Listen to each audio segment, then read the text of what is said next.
Pourquoi est-ce qu'on a des règles dans le poker live ? Pour moi, le fait qu'on ait des règlements quand on joue au poker en live sur l'utilisation qu'on fait des téléphones, l'autorisation ou pas de partager des gains financiers, le temps qu'on met à jouer, la visibilité de nos jetons, etc., eh ben ça vient remplir deux objectifs. Le premier, qu'on ait autant que possible une équité totale entre les joueurs, et le deuxième, et qui est pas négligeable non plus, c'est que les joueurs qui sont à table et qui viennent pour disputer un tournoi de poker passent le meilleur moment possible. Eh ben pendant cette édition 2025 des World Series of Poker, on a été confronté aux deux problèmes, et ce par le biais de deux affaires différentes dont je vais essayer de vous parler, la première aujourd'hui, et puis la deuxième dans une prochaine vidéo. La première histoire que je veux vous raconter s'est déroulée sur le main event des WSOP, rien que ça, c'est-à-dire probablement le plus beau tournoi du monde, avec une entrée à 10 000 $, plus d'une dizaine de milliers de joueurs, et un tournoi avec une structure très lente avec des niveaux de 2 heures, qui se déroule sur 10 jours, et qui promet à son vainqueur une somme de plus de 10 millions de $. Rien que ça. Et si vous avez suivi le main de cette année, vous avez probablement entendu parler de la victoire de Michael Mizrachi, de l'extraordinaire performance de Leo Margetts, l'espagnol qui a fait table finale cette année et qui est la première femme à atteindre la table finale du main depuis 30 ans, mais vous avez peut-être aussi entendu parler de William Kassouf. William Kassouf, il a seulement fait 33e du main, ce qui est déjà une performance extraordinaire, mais il a surtout gagné un prix honorifique pas très enviable, c'est que ça a été sans contestation le joueur le plus pénible du tournoi. Mais avant de développer là-dessus, revenons un petit peu en arrière, qui est William Kassouf ? Eh bien William Kassouf, c'est un Anglais d'une quarantaine d'années qui a d'abord commencé sa carrière en tant qu'avocat et qui a gagné pas mal de sous dans le début des années 2010 dans les casinos de Londres, jusqu'à en décider en 2013 de passer professionnel de poker. En 2016, il va déjà faire une grosse prestation sur le main event des WSOP, puisqu'il va terminer 17ème et empocher à ce moment-là 338 000 $. Il va alors commencer à faire un peu parler de lui, il va obtenir quelques sponsors qui vont l'aider à payer les différents tournois chers auxquels il va participer, et ça va durer jusqu'à 2018, où il va se faire attraper en train de réaliser du palming de jetons de 100 livres à la roulette dans un casino en Angleterre. Alors le palming de jetons, qu'est-ce que c'est ? Eh bien c'est une technique de triche qui consiste à tenir des jetons comme ça, comme ça, comme ça, comme ça. Bon, j'ai pas la main très droite et 3 fois sur 4 vous voyez que j'arrive pas à les tenir, donc s'il l'a fait exactement comme moi, on peut comprendre pourquoi il s'est fait cramer. Mais bon, imaginons qu'il le fasse mieux que moi, et apparemment c'est une technique pour tricher à la roulette, une fois que le nombre est sorti, pour venir ajouter ou enlever au dernier moment des jetons sur les mises qui sont déjà placées. Personnellement, j'ai un petit peu de mal à comprendre comment ça peut fonctionner, parce que même si le croupier ne voit pas que vous avez des jetons dans votre main, que vous en prenez ou que vous en replacez, c'est pas très discret d'avoir des mains baladeuses au-dessus de la zone de mise au moment où personne n'est censé y toucher, une fois que le numéro est déjà sorti. Tout ça sans compter en plus sur les multiples caméras qu'il peut y avoir autour de toutes les zones de jeu dans les casinos. Disons qu'il faut déjà être sacrément habile de ses mains et habile dans l'art de la distraction pour réussir un coup pareil. Mais bon, donc admettons, Kassouf s'est fait attraper en train de manipuler des jetons de 100 livres à la roulette après que le numéro soit sorti. Ça lui donne évidemment une réputation de tricheur aux yeux du monde entier, et donc en 2018, il va perdre une bonne partie de ses sponsors. À ce moment-là, il va continuer à jouer au poker, il va juste jouer pour moins cher puisqu'il a moins de financements qui sont à sa disposition, et on ne va plus trop entendre parler de lui sur le main event, en tout cas ça c'est jusqu'à son retour sur le main event de cette année. Mais Dieu sait que sur celui de 2025, on va entendre parler de lui. Et ça, c'est parce que William Kassouf parle. Il parle, il parle, il parle, il parle absolument tout le temps. Regardez, je vous ai fait une petite compilation, c'est n'importe quoi à quel point il parle. The poker's a very simple game. If you have it, I don't have it. If I have it, you don't have it. Very simple. If you don't have it, I have it. If you have it and I have it, this is what they call a cooler. But this time I have it. You filming this or just a photo? Filming? Look at this sick river car, kills all the action. I know I was winning on the flop, on the turn. Now to turn my hand to a bluff and you're gonna put it on the vlog. Are you poker news or WSOP? It makes a difference. Poker news, the whole world watches poker news, man. Some people call me the Donald Trump of poker, you know? I'm controversial, polarizing, chaotic, but I speak my mind and I get shit done. That's the bottom line, that's what counts, right? You got it, you got it. In the words of Will Kassouf, you got it, you got it. Whatever that is, let the dealer count. Nuts. Thank you. You got it, it's cooler. Nuts or nothing. Only nuts or nothing on day 3. Absolute coconuts, you can't make it up. Nut. Game me with the nuts, with resources, monkey nuts, with river, absolute coconuts, you can't make it up. Nuts, monkey nuts, coconuts. No. There we go. But I like money. These guys don't realize I like money. I pretend I don't like money. Reverse psychology, right? I'm not good enough to fold this now. I don't think anyone in this table's good enough to fold this. You got it, it's a cooler. Not even joking. You like money, you should fold. You don't like money, you straights. Raise players all in. It's pretty much 9 bigs. Call it 9 bigs, round it up. 9 bigs high like the boss. I think this is the one. I don't think I'll fold this hand. 4 o'clock, 6:36. I got 7 bigs like a boss. It's not been that long, Marshall. He's shoved all in. It's a different situation. And I've got a big hand to call off my whole stack. got a lot of big hands. I've got a big hand. Well, in the words of Will Kassouf, if you got it, you got it. I'm on it. Or less. Ace check. Ace king. Right, one time or two times? Pocket nines against ace king. One time or two times? Once, I'll get there. Any bricks about? Keep it low, please, Hila. Hey. Keep it low. Oh, that'll do. Yeah, 9-8-4 flop, top set, coconuts. Top set, full house, drawing dead, drawing dead. Send me the money. Send me the money. Back, put a stamp on that, and send it. Put a stamp on that, send it this way. Now we've got a game. I'm coming for all of you. I'm coming for every single one of you. I'm fearless, ruthless, and relentless. I will not stop until I get what I want. I will not rest until I've won. You have been warned. You have been warned. This is it. This is your final warning. I'm coming for all of you now. Every single one of you. You're all going to get it. Every single hand, you're going to get it. Call the clock. Floor, floor, clock, clock, floor, floor, clock, clock.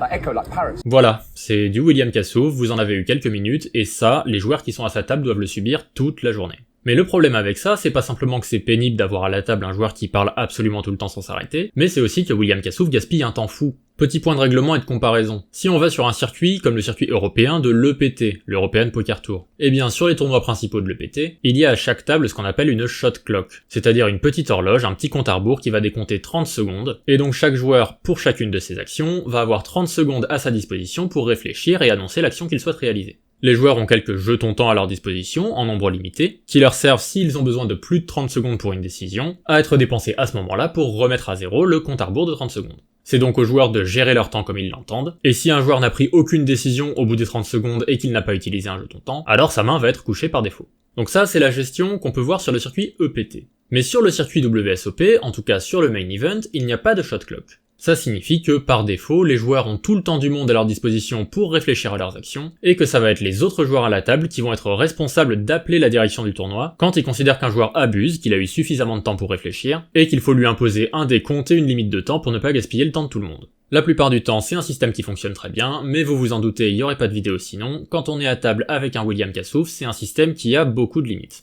Parce que bon, le joueur lambda comme vous et moi, il serait très content d'avoir à sa disposition un maximum de temps pour pouvoir réfléchir aux décisions les plus compliquées, et quand il a une décision simple, eh ben il va pas y réfléchir 3 ans. Un joueur, il est là pour jouer au poker, pour passer un bon moment, et il n'y a pas particulièrement d'intérêt à gaspiller le temps de tout le monde, surtout sur le tournoi le plus lent du monde. Parce qu'encore, je peux entendre qu'on fasse un petit peu traîner la situation quand on a un avantage à ce que les autres tables jouent plus vite que nous, si on est assez proche de l'argent et qu'on a envie que les autres joueurs soient éliminés plus vite, si on a un intérêt à empêcher d'autres joueurs de jouer beaucoup de mains parce qu'on a envie que les blindes montent plus rapidement, etc.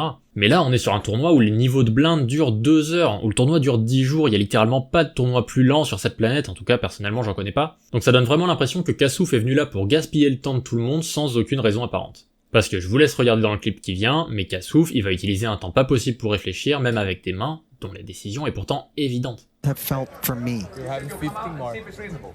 And then you come up, the leader said 30 seconds, and you said, I've got 10-second shot clock already. Are you kidding? This is not a nice technique to do it. You know, even with this guy, he might have dusted off in the pit on dinner, or I mean, he seems.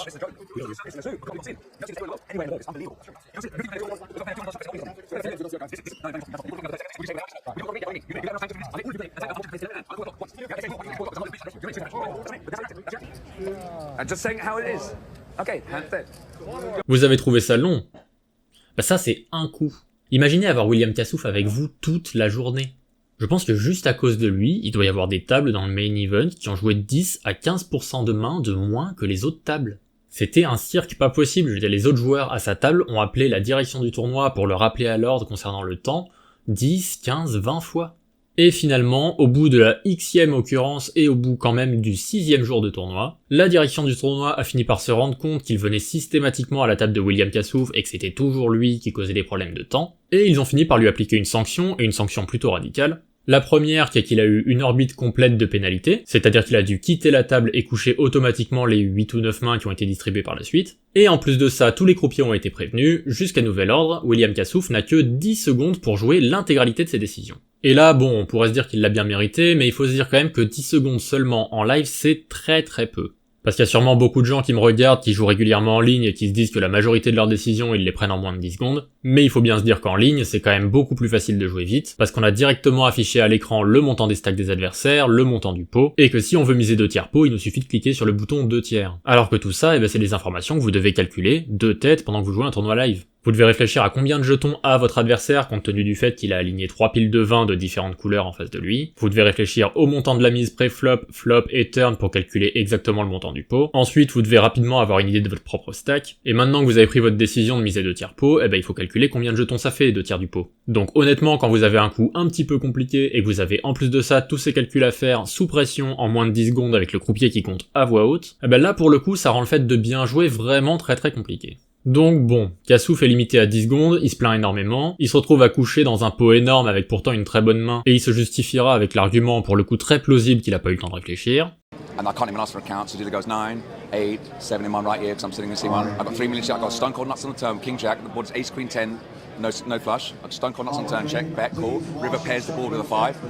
He jams 3 million chips into like 1.5. He's polarised, nuts on nothing. I didn't believe him, but because I got the 5-10 countdown, I was forced to fold, my hand was dead. I'm going to see this one on stream. Whoa, hold on a second. Broadway? Was that Broadway getting bluffed by a queen on ace queen 10 5-5? I had king jack nuts. He had queen 9 of clubs. He turned hand into a bluff, and he got away with it. Got away with murder because they all know I'm on 10-second shot clock on every decision. So just me on the table. So dealers counting down 9, 8, pre-flop, and then on flop 9, 8, and then on the river, I'm facing a 3 million chip bet for my tournament live, and I think I've got the best hand 5, 4, and you know I don't act on impulse. I don't go on tilt. I'm a thinking player. I think about these hands. I thought I had the best hand, but I didn't act on impulse on call, and he showed pocket 10s, pocket queens, pocket ace 7, he's got full house. So I folded, and he had queen 9. That was bullshit. So that affected my decision. I would have had at least 7 million chips in. But that was a huge pot, and if I thought about it just for 1 minute, I'd call. He's never doing that with a full house. My straight is good. Et entre le 6e et le 7e jour du tournoi, il aura l'opportunité de discuter avec la direction du tournoi pour à nouveau se faire instaurer au moins une horloge de 30 secondes. Et qu'est-ce qu'il va faire quand la direction du tournoi veut lui accorder ? Il va utiliser l'intégralité des 30 secondes pour absolument chaque décision, bien sûr, même les plus évidentes. Ah, William Kassouf, pourquoi aimes-tu autant être détestable ? Au cours de ce 7e jour, il va finalement se faire éliminer en 33e position. Il va d'ailleurs se faire remarquer pour un fair play légendaire et un très bon esprit dans la défaite. Oh, and it is the king. Queen? Absolute joke. Queen on the river. Queen. Disgusting. No, it's a 7 or a queen. What do you want? 7 or a queen? Dealer's choice. 7 or queen on the river, all right? 7 or queen, dealer's choice. Queen. There's going to be a healthy reaction no matter what it is on the end, depending on what side of the Kassouf fence you lie. Queen for the chop, 7 for the win. Instead, king's up. King 5. King 5, yeah? Well played. Well played. Absolute funker joke. Absolute fucking joke. Disgrace. You're pathetic. You're pathetic. Well, Sad and pathetic. I hope you're proud of yourself. You're pathetic. Bunch of pussies. You're a bunch of pussies. Losing it. Bunch of pussies. You're disgrace. I'm just saying how it is. Et une fois qu'il se sera fait littéralement escorter hors de la table, il va se voir décerner une magnifique interdiction de jouer à tous les autres événements des WSOP de cette année. Bon, la punition peut paraître assez extrême, mais en réalité, le main event se finit tellement tard par rapport à tous les autres tournois des WSOP, il a dû se faire interdire de quoi 5-6 tournois grand max. Donc voilà, ça c'est l'histoire de William Kassouf. Maintenant, quel bilan on en tire ? Moi personnellement, je pense que vous l'avez un peu compris avec la manière dont j'ai raconté son histoire dans cette vidéo, j'aime pas du tout le personnage. Je sais que tout ce qu'il fait a pour unique but de tenter de déstabiliser les adversaires, je trouve ça très peu sport, très peu fair play, et si je l'avais eu à ma table sur le main event du WSOP, ça m'aurait très probablement rendu fou bien avant la fin de la journée. Mais si on fait l'avocat du diable 2 minutes, est-ce que William Kassouf n'a pas simplement montré les faiblesses du règlement des WSOP ? Parce que finalement, il y a absolument rien qui vous interdit de beaucoup parler à table. La seule chose qui est interdite, c'est de révéler votre main à voix haute, et autre chose qui est interdit, mais ça c'est logique, c'est qu'il est interdit d'insulter ou d'injurier quelqu'un. Mais Kassouf il fait rien de tout ça. Quand il répète 12 fois que si je l'ai tu ne l'as pas, si tu l'as je ne l'ai pas, si on l'a tous les deux c'est un couleur, si on l'a aucun de nous deux c'est un bluff, alors c'est une analyse absolument simpliste du poker, ça a absolument aucun intérêt de dire ça aussi souvent, mais il enfreint pas les règles. Et pour ce qui est de la gestion du temps et du gaspillage du temps d'absolument tout le monde autour de la table, il est un peu sur une faille du règlement finalement qui est que les joueurs ont le droit d'appeler la direction quand ils considèrent qu'il y a eu un délai raisonnable et que l'autre joueur est censé avoir eu suffisamment de temps pour réfléchir, mais la notion de délai raisonnable, c'est pas une unité de temps, c'est pas quelque chose de strict comme les 30 secondes qu'on peut avoir sur un EPT. Donc William Kassouf était en train d'abuser, ça c'est certain, on l'a mis sans trop d'avertissement préalable sur une sanction très lourde qui est de devoir jouer toutes ses décisions en 10 secondes, ce qui me paraît quand même être complètement exagéré parce que là on vient complètement nuire à l'équité du jeu, c'est certain qu'en 10 secondes il est pas du tout possible humainement de réaliser les décisions parfaites comme on pourrait le faire en au moins 30, et quand il le fait remarquer à l'administration du tournoi après avoir perdu certains coups en grande partie à cause de cette sanction, on va le remettre sur une limite de 30 secondes. Donc à partir du moment où on lui dit tu as 30 secondes pour décider de tes actions, ça ne devrait pas avoir d'importance qu'il prenne sa décision en 2 secondes ou en 29. Donc à partir du moment où on ne lui a pas trop donné de cadre, ensuite on lui a donné une pénalité, qu'il a en quelque sorte purgé sa peine avec cette pénalité, et qu'ensuite il est resté dans les limites qu'on lui a fixées, ben on n'est pas loin de pouvoir se dire que l'interdiction de disputer les prochains tournois, elle est injuste. Parce que finalement, des joueurs qui parlent beaucoup à des tables de poker, il y en a plein, il y en a même des très connus, je veux dire Daniel Negreanu, il parle énormément, il raconte énormément de bêtises à une table de poker. Ça a jamais dérangé personne, en tout cas jamais au point qu'il soit sanctionné, et il a fait partie, voire il fait toujours partie des meilleurs joueurs du monde. Donc malgré toutes ces extravagances, eh ben on pourrait presque se dire que, oui, William Kassouf a été puni injustement pour la fin de ses WSOP. Alors c'est pas une sanction extrêmement lourde, comme je le disais, il a loupé que 5 ou 6 tournois, mais c'est une sanction qui a fait un petit peu réagir, parce que ça donne un petit peu l'impression que l'administration des WSOP s'est rendu compte qu'ils avaient pas vraiment de motif pour bannir William Kassouf, qu'ils avaient quelques points de faiblesse et quelques points d'ombre dans la manière dont étaient rédigés leurs règlements, et qu'ils ont voulu se débarrasser de quelqu'un qui les embêtait en jouant peut-être un petit peu trop avec les limites. Cela dit, et ce sera le mot de la fin, les WSOP ce sont un événement qui sont gérés par une organisation privée, et il est dit dans leur règlement une phrase qui ressemble à « Les casinos se réservent le droit de refuser toute participation à tout événement WSOP à leur seule et absolue discrétion ». Ce qui peut assez simplement se résumer par « Ils font ce qu'ils veulent ». Donc finalement, s'ils considèrent que William Kassouf, par son attitude, par son irrespect des limites, ou en tout cas sa volonté de toujours jouer avec la limite, est un frein au bon déroulement d'un tournoi, alors ils ne sont pas censés avoir à se justifier plus que ça. Voilà en tout cas ce qu'il en est de l'histoire de William Kassouf, que j'avais très envie de vous raconter parce que c'est quand même un événement qui est pas très commun. Et puis ça m'intéresse pas mal d'en discuter dans les commentaires avec vous, de savoir un petit peu ce que vous en pensez. Est-ce que le fait d'être absolument pénible est une raison suffisante pour vous ou pas pour justifier un ban des différents tournois des WSOP? Est-ce que le cas Kassouf aurait dû être géré différemment par l'organisation du tournoi? En tout cas, merci beaucoup d'avoir regardé, et puis on se retrouve pour une prochaine vidéo, à nouveau sur les WSOP 2025. Salut à tous!